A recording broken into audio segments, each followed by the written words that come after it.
ಚಳಿ ಜಾಸ್ತಿ ಇದೆ, ಹಾಗಾಗಿ ಎಲ್ಲರೂ ಈ ರೀತಿ ಒದ್ದುಕೊಂಡಿದ್ದಾರೆ.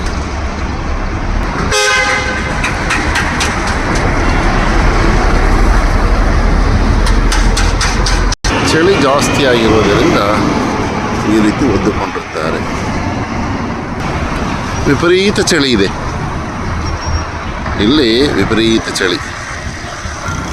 ಚಳಿ ಯಾರನ್ನು ಬಿಡುವುದಿಲ್ಲ, ಆದರೆ ಈ ಅಜ್ಜಿ ಮಾತ್ರ ಆರಾಮಾಗಿದೆ ಸ್ವೆಟ್ರ್ ಹಾಕಿ. ನೋಡಿ ಚಳಿಗೋಸ್ಕರ ಹೆಂಗೆ ಹೋಗ್ತಾರೆ. ಈ ಥರ ಪುಟಾಣಿ ಕಾರುಗಳು ಜಾಸ್ತಿ ನೋಡಬಹುದು. ಮತ್ತು ಇದು simple mode of luggage auto. ಚಳಿಯಲ್ಲೂ ಕೂಡ ಅಜ್ಜಿ ನಡೆದುಕೊಂಡು ಹೋಗುತ್ತಿದೆ.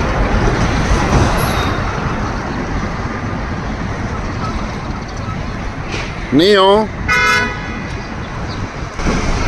ತುಂಬ ಚಳಿ ಇದೆ.